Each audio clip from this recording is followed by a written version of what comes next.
Oh boy, well, how the world has changed. How the world has changed, right? But it's going to end up being better than ever. I want to thank you very much for being here, and I'd like to update you on the steps we're taking on our ongoing fight to defeat the virus. This morning at 7:55, I spoke to the leaders of the G20. Had a great meeting, and we had a lot of different ideas, a lot of good ideas. We're working together. The leaders gathered virtually around the world to discuss the whole subject of the problem that right now 151 nations have got. We have President Alberto Fernandez of Argentina, Prime Minister Scott Morrison of Australia, President Jair Bolsonaro of Brazil, Prime Minister Justin Trudeau of Canada, President Xi of China, President Emmanuel Macron of France, Chancellor Angela Merkel of Germany, Prime Minister Modi of India, President Widodo of Indonesia, Prime Minister Giuseppe Conte of Italy, Prime Minister Shinzo Abe of Japan. Congratulations to Japan on making a great decision on the Olympics. Going to make it next year, 2021. President Andres Manuel Lopez Obrador of Mexico. I want to thank the President of Mexico for having done such a great job with respect to the military. We have 27,000 Mexican soldiers on our southern border, and very few people are getting through. I can tell you that. We got to keep it that way. And we have a great relationship with Mexico now. President Putin of Russia, King Salman of Saudi Arabia, President Ramaphosa of South Africa, President Moon of, as you know, a country that we spend a lot of time in, South Korea. We're working very hard on that. Prime Minister Sanchez of Spain, President Erdogan of Turkey, Prime Minister Boris Johnson of the United Kingdom, President of the European Commission, Ursula von der Leyen, President of the European Council, Charles Michel, United Nations Secretary General Antonio Guterres, World Health Organization Director Tedros Adhanom, World Bank President David Malpass, and the International Monetary Fund Managing Director Kristalina Georgieva. So that's a big group, but it's a great group. And they were all there, every one of them, and we talked about the problem, and hopefully it won't be a problem for too much longer. The United States is working with our friends and partners around the world to stop the spread of the virus and coordinate our efforts. We discussed how vitally important it is for all of our nations to immediately share information and data, and we've been doing that to a large extent, but we'll do it even more so, and to inform our, I guess you could say, form each of us on the fight that we've got going one way or the other. It's a little bit different, but we're handling it a little bit in different ways. But there is great uniformity. I think it was a terrific meeting. Tremendous spirit among all of those countries. You had 20 countries plus the other people that I mentioned, and tremendous spirit to get this over with. After the meeting with the world leaders, I spoke with the governors of our 50 states and territories. Our team has been in constant communication with the governors, and we had a terrific meeting. Somebody in the fake news said that one of the governors said, "Oh, we need Tom Brady." I said, "Yeah." He meant that in a positive way. He said, "We need Tom Brady. We're gonna do great," and he meant it very positively. But they took it differently. They think Tom Brady should be leading the effort. That's only fake news, and I like Tom Brady. Spoke to him the other day. He's a great guy. But I wish the news could be real. I wish it could be honest. I wish it weren't corrupt. But so much of it is. It's so sad to see. Just so sad to see. We had a great meeting. I tell you what, I'm sure you have tapes of the meeting. I'm sure that you were able to get tapes very easily. So you had 50 governors plus. And if you had tapes, you'd see it was really, there was no contention. I would say virtually none. I would say maybe one person, there was a little tiny bit of a raising of a voice, a little wise guy, a little bit. But he's usually a big wise guy, not so much anymore. We saw to it that he wouldn't be so much anymore, but he is, I would rate Mike was there, a lot of the folks in the back were there, and it was a great meeting. It took place at about 12 o'clock. So we went from the G20 to the governors. We also spoke about the economic relief with the governors and the package that we're moving through Congress to deliver much needed financial assistance to hardworking families and small businesses. I want to thank Democrats and Republicans in the Senate for unanimously passing the largest financial relief package in American history, 96-0, and I have to say it's the largest by far. And I'm profoundly grateful that both parties came together to provide relief for American workers and families in this hour of need. The House of Representatives must now pass this bill, hopefully without delay. I think it's got tremendous support. When you're at 96-0, and as you know, a couple of those people are quarantined, and one, Rand Paul, he's actually got it. But he'll be better. He's been a great guy. He's been a great friend of mine, actually. The massive $2.2 trillion relief package includes job retention loans for small businesses with loan forgiveness available for businesses that keep their workers on the payroll. It's pretty good. Loan forgiveness. Keep the workers on the payroll. It's pretty good. Direct cash payments will be available to American citizens earning less than $99,000 per year, $3,400 for the typical family of four. Expanded unemployment benefits. The average worker who has lost his or her job will receive 100% of their salary for up to 4 full months. These are things that, by the way, we have plenty more to go, but they're things that nobody's ever had any package like this done, and I just want to thank them. Hopefully it'll get approved equally easily in the House. Really, I think it will go through pretty well from what I hear. Virtually everybody. There could be one vote, one grandstander maybe. You might have one grandstander. And for that, we'll have to come back and take a little more time, and it'll pass. It'll just take a little longer. But let's see whether or not we have a grandstander. Critical support for the hardest hit industries with a ban on corporate stock buybacks and tough new safeguards to prevent executive compensation abuse. Over $100 billion for our amazing doctors, nurses, and hospitals. $45 billion for the Disaster Relief Fund, more than doubling the amount available. This is tremendous stuff. $27 billion for the coronavirus response, including $16 billion to build up the strategic national stockpile with critical supplies, including masks, respirators, and all sorts of pharmaceuticals. $3.5 billion to expand assistance to child care providers and child care benefits to healthcare workers, first responders, and others on the front lines of the crisis. And these are really brave, incredible people, I have to say. And some of them are getting sick, and some of them are getting very sick, and some of them don't even recover.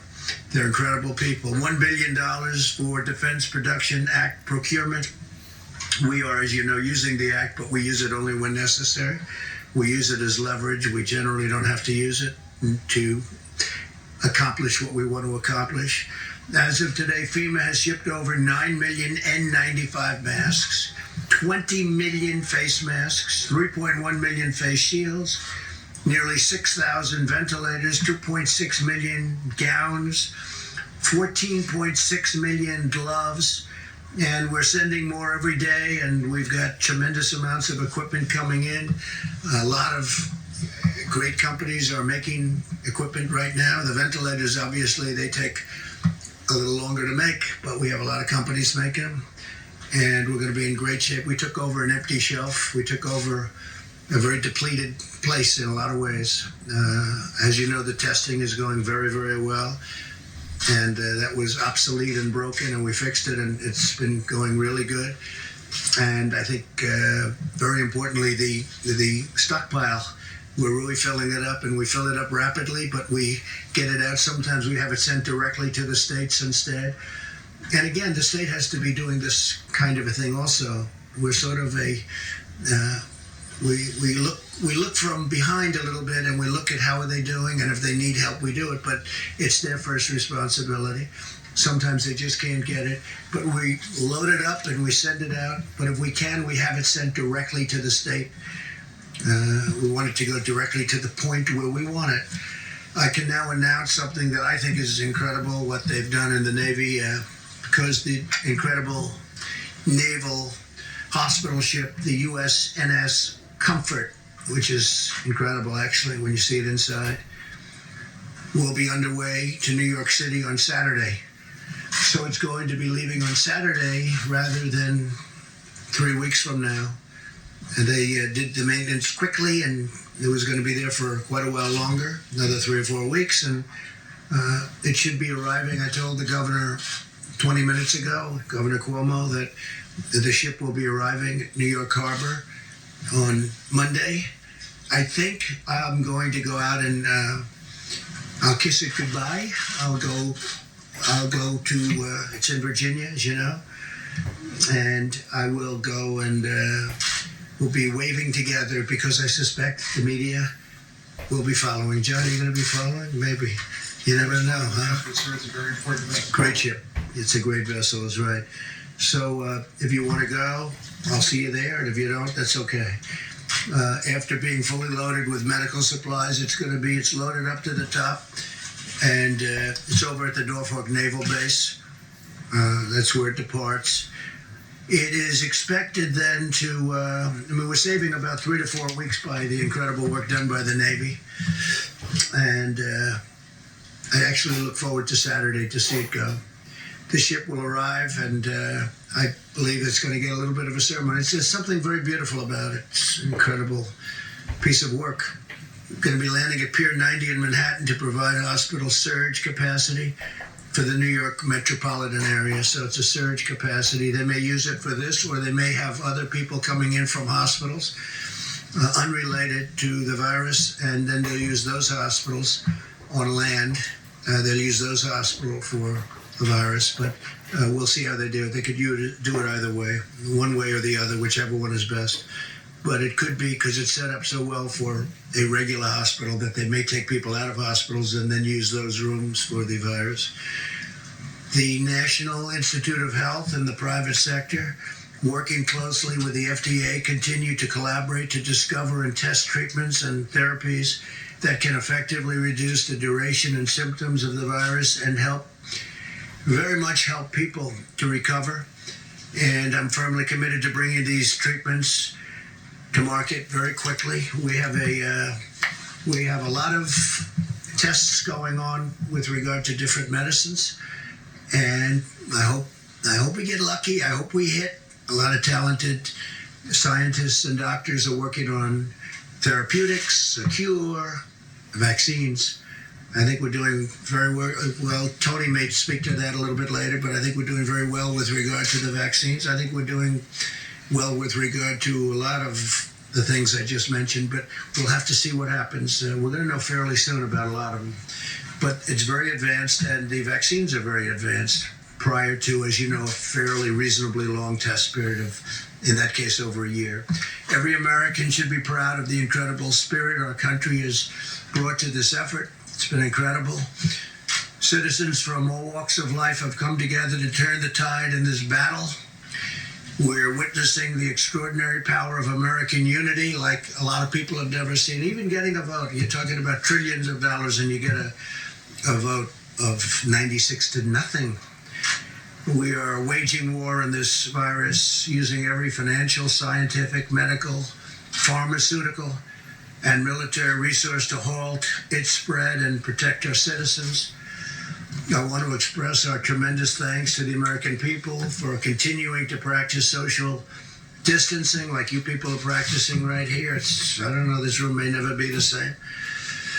Maintaining good hygiene and follow government guidelines. Vice President Pence lifts up that card every time.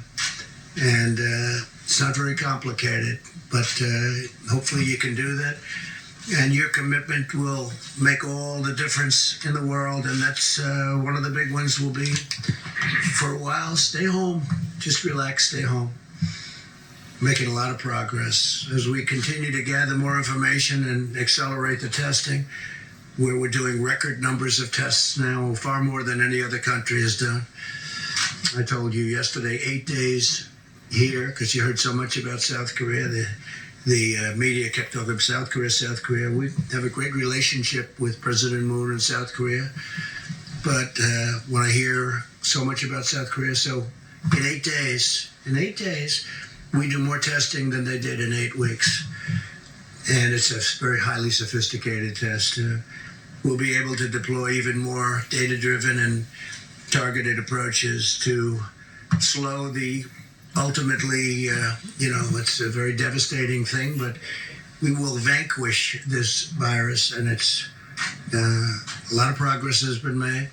That's why earlier today I sent a letter to America's governors describing how we will be using the data to update existing guidance on social distancing, which will be developed in close coordination with our nation's public health officials and scientists.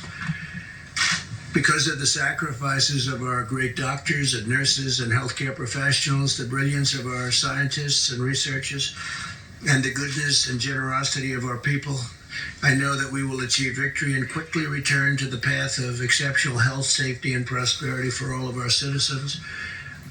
We have to get back to work. Our people want to work. They want to go back. They have to go back. And we're going to be talking about dates. We're going to be talking with a lot of great professionals. But this is a country that was built on getting it done. And our people want to go back to work. I'm hearing it loud and clear from everybody. So we'll see what happens. We're going to have a lot more information early next week, and we'll be reporting that back. But I just want to leave it with you. We have to go back.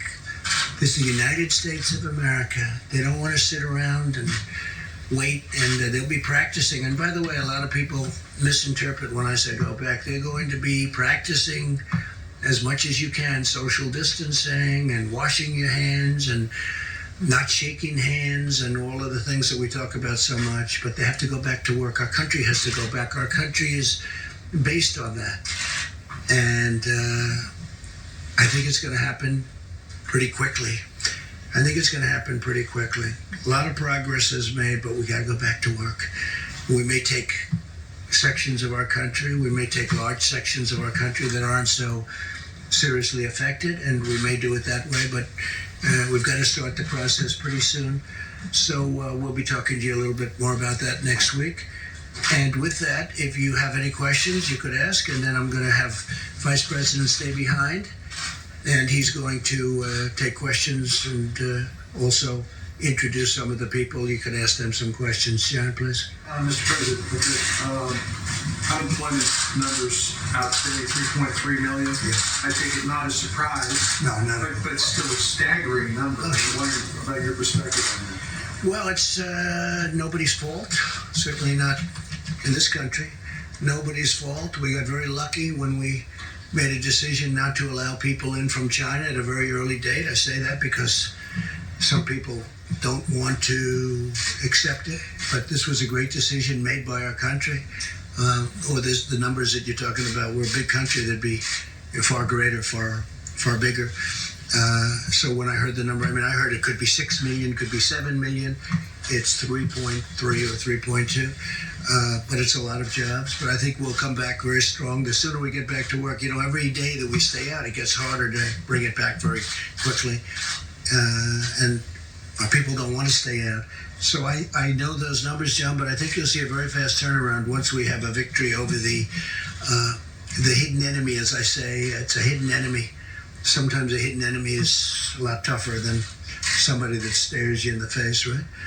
So we'll see what happens. But I mean, they're fully expected numbers, at least. Steve, please. The U.S. proposal to deploy some troops along the Canadian border. Yeah. And Prime Minister Trudeau was complaining about that. Why is that necessary? Well, we have very strong deployments on the southern border, as you know, with Mexico, and we had some troops up in Canada, but I'll find out about that.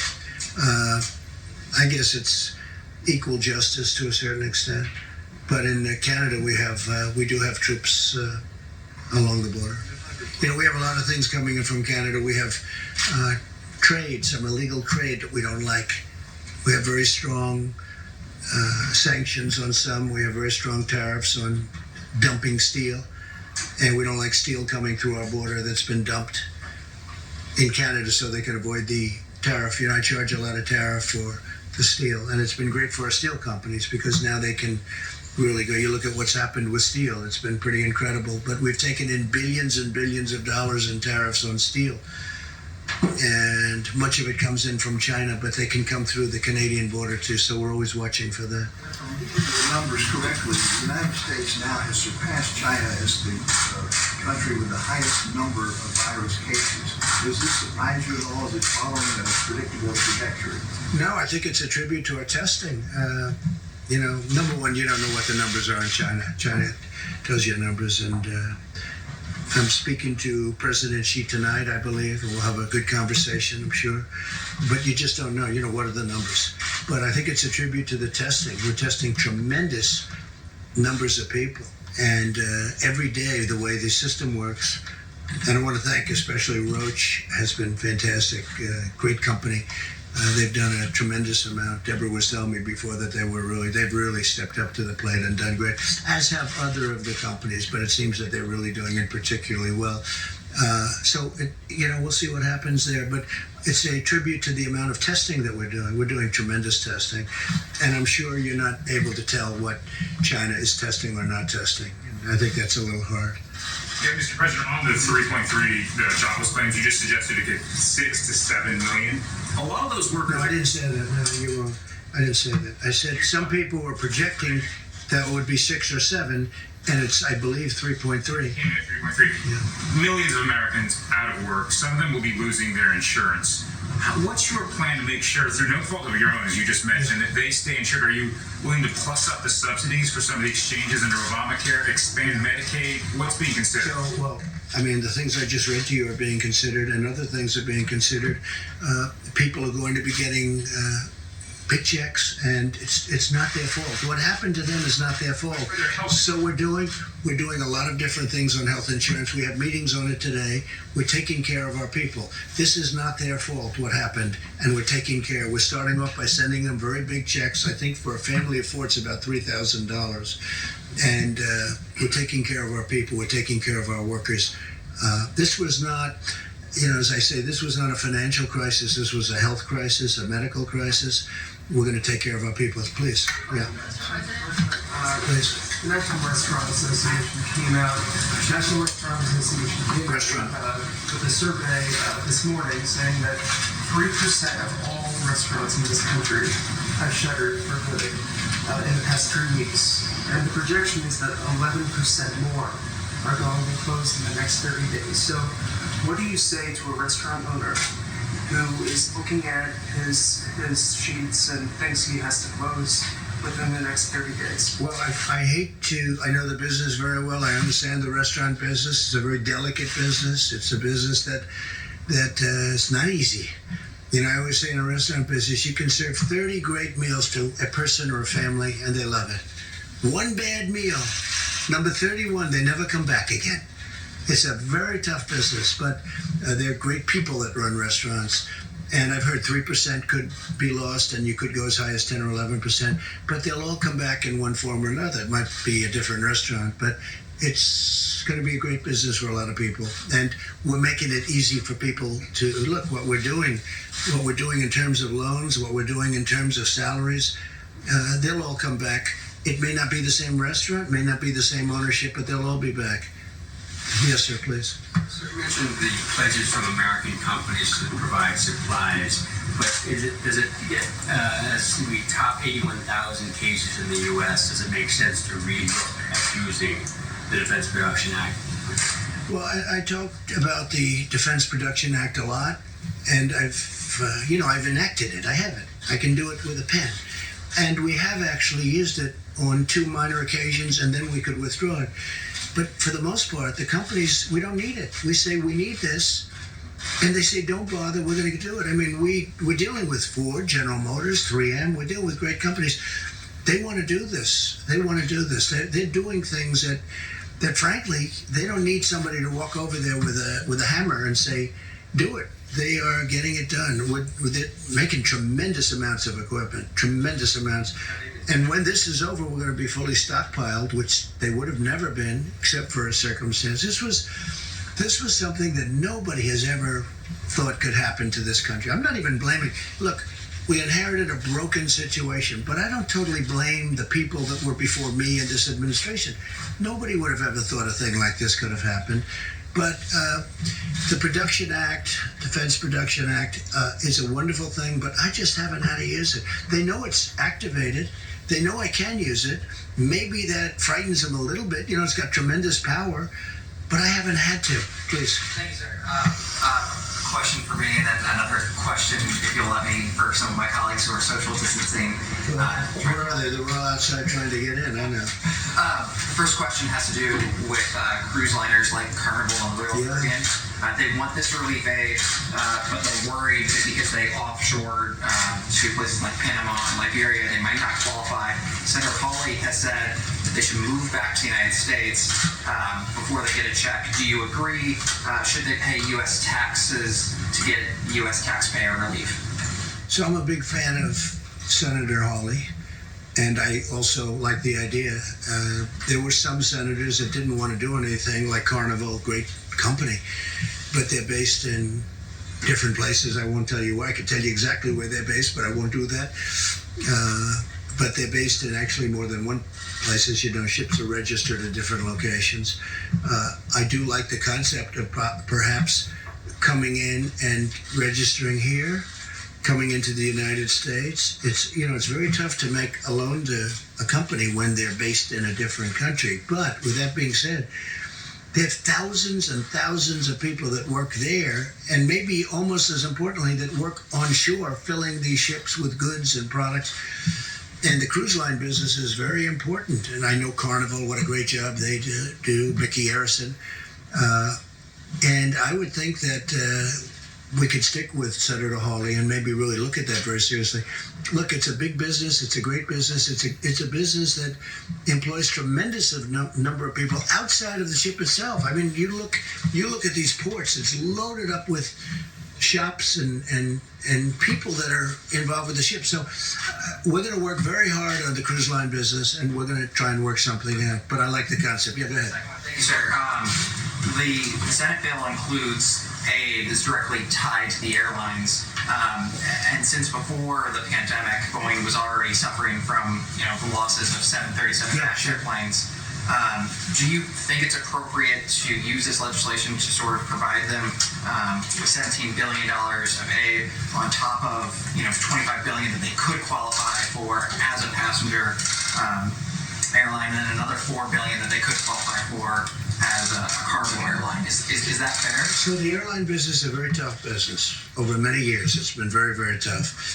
It's got everything. It's got labor. It's got very strong, powerful, you look at the cost of these airliners. Everything is tough, very highly technological. You look at how complicated, how complex. It's got unions. It's got everything. The airline business, generally speaking, has unions. It's a very tough business, always been a very tough business. With that being said, we have to keep our airlines going. And we're going to be using some. Now, maybe we'll take a piece of the airlines for the country, for our country, where we loan money and we take a piece. It's all fully ready. We're ready to go. But if we didn't do that, we'd end up with no airlines, and we can't do that. The airline business is very vital to our country. It's a tough business. We have to understand that. So I could tell you other businesses that are different kinds of business. They're very good businesses, but airlines have always been very, very tough. Please. Mr. No, President. please. Yeah, I didn't call you. I called this gentleman. Thank you. Thanks a lot. On Monday, Who are you with? did you speak Who with? are you with? I'm with Bloomberg. Yeah, Bloomberg. things. Mario Kart. How's Michael doing? Good? Mr. President, on Monday, did you speak with Chinese President Xi before you urged Americans to not blame Asian Americans for the coronavirus? We noticed that you backed off of that language. I know you're speaking with him. No, I didn't. I'm speaking to him tonight. It's scheduled to go tonight. I'll have a call with President Xi of China. A very good relationship. No, I didn't like when they came up, and it wasn't him. Somebody at a lower level, mid-level, we found out pretty much. But they made a statement that our soldiers brought it into China. No, it came from China. And, we just signed a very big deal with China. They're paying us a lot of money in tariffs and other things. They never paid us 10 cents. Look, China has taken advantage of the United States until I came here with Sleepy Joe Biden and Obama and Bush and everybody else. I'm not blaming them. I'm blaming everybody. They were allowed to $500 billion a year they were taking out. We had trade deficits that were so large, nobody's ever seen anything like it. And we've changed it. Look, now we're taking in billions of dollars, and we gave some to our farmers because China, they targeted our farmers. And our farmers are very happy, and our farmers got through a very rough period because of what I was able to do. Took the money from China and gave it to the farmers, and we had plenty left over after that. Now we're going into a phase 2 negotiation with China, but we're getting 25% on $250 billion, and then we're getting a lot on money after that. So we've never had a deal with China. China took advantage of the United States, and you know what? I don't blame China for that. I blame the people that were right here because they should have never allowed it to happen. But the relationship with China has been a very good one. John? Mr. President, did President Xi ask you to calm that language down or to not use that? He never asked me to comment on it. No. Somebody might have spoken to somebody, but nobody spoke to me about it. I think it was time, though, because, I talk about the Chinese virus. And I mean it. That's where it came from. If you look at Ebola, if you look at Lyme, right? Lyme, Connecticut, you look at all these different horrible diseases, they seem to come with the name, with the location. And this was the Chinese virus. But I don't have to say it if they feel so strongly about it. We'll see. But, we have... We just made a great deal with China, great hopefully for both parties, but we made a deal with China and we're going to do another one, it looks like. They want to do it very badly. Maybe they'll want to wait, like Iran, they want to wait to see whether or not Trump gets beaten in the election, because would they love to negotiate with Biden, or somebody else other than me would love it? That's their best dream in the world. So many others. So there are some that maybe are, waiting till after November 3rd, the election day. But I think we're doing very well. It would be sad if we blew all of the advantages that we have right now, because we've made unbelievable trade deals, whether it's Mexico, Canada, Japan, South Korea, China, and others. We have changed the whole thing around. Please. Mr. President, earlier today you sent a notification letter to the nation's governors saying that you will soon come out with new guidelines about social distancing and other items. Do you have any data yet to suggest which specific areas of the country may have their guidelines relaxed? Yeah. Which areas of the country may have their guidelines? I think Deborah will talk to you about that, and Tony in a few minutes, but I think we'll start talking about that, because we have to open up. We can't say, let's close. People don't want to close, John. I say it again and again. The reason I do, because I want you to report it eventually. Go ahead, Steve. Go ahead, Steve. From President Xi tonight. What do you want to talk to him about? Yeah, it's his call. I mean, I'll talk to him whatever he wants to. I mean, we'll have, I think, a very fruitful call. We'll have a good call tonight at 9 o'clock, please. About the virus? Yes, in the back. We'll be talking about that. Yeah, we'll be talking about the virus. Thank you. Yeah, in the back first, please. Thank you, Mr. President. Despite the jobless claim numbers today, the market rallied again. It's up over 4,000 points the last 3 days. Yeah. Record. Yeah, the largest chart since 1931. Do you think that the economic uncertainty has passed? No, not yet. It hasn't passed, but it's come a long way. I think they think we're doing a really good job in terms of running this whole situation having to do with the virus. I think they feel that I think they feel the administration, myself and the administration, are doing a good job of keeping very important people informed, because it was a great fear. And a lot of good things are happening. The mortality rate is at in my opinion, you have to speak to Deborah, Tony, all of the others, but in my opinion, it's way, way down. And that takes a lot of fear out. You know, it's one thing to have it, it's another thing to die. You know, when I first got involved, I was being told numbers that were much, much higher than the number that seems to be. And remember that people that have it, many people have it. I just spoke to 2 people, they had it. They never went to a doctor. They had it, absolutely had it, but they never went to a doctor. They never went to anything. They didn't report it. You have thousands and hundreds of thousands of cases like that. So you have to add that to the caseload also. And the people that actually die, that percentage is a much lower percentage than I ever thought. That's one of the reasons I say, look, we're going to beat this and we're going to get back to work. Yes, please. Administration today, the DOJ announced charges against Nicolas Maduro for drug trafficking. They designate him as a narco-terrorist. It's also expected that Venezuela is going to get hit really hard by the coronavirus. Does the administration see this as a weak point for the Maduro regime? No. We don't look at a weak point. This is a serious problem for over 150 nations, the virus. I would say this, Maduro and Venezuela, we're watching it very closely. We'll see what happens. But that is correct. Those charges were made. Please. You said a minute ago that you used the Defense Production Act on 2 minor occasions. Yeah. What were those? We will give you that notification. We'll let you know. Okay? Can I follow up on John's question about the classifying for counties? A lot of these areas have not done testing yet. Is it safe to say that the current guidelines will be extended into next week? Will you wait to change those guidelines until you have the data yet? I want those guidelines to go even when we're open and fully operational. And frankly, much of the guidelines, like shaking hands, maybe people aren't going to be shaking hands anymore.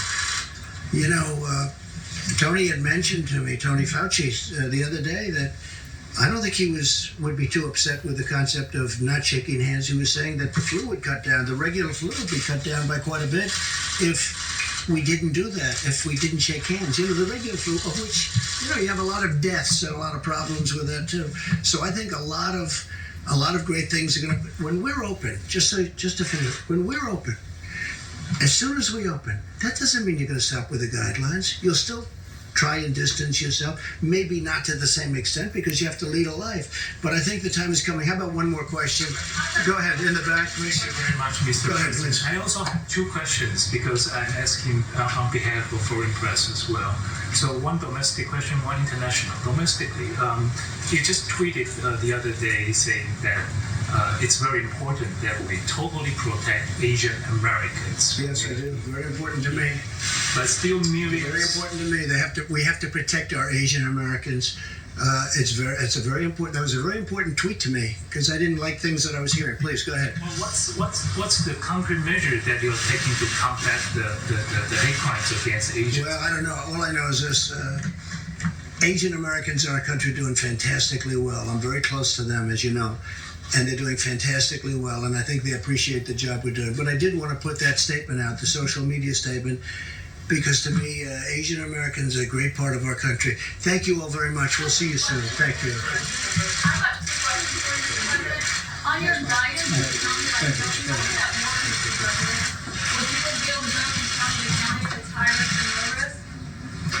Well, good afternoon, everyone.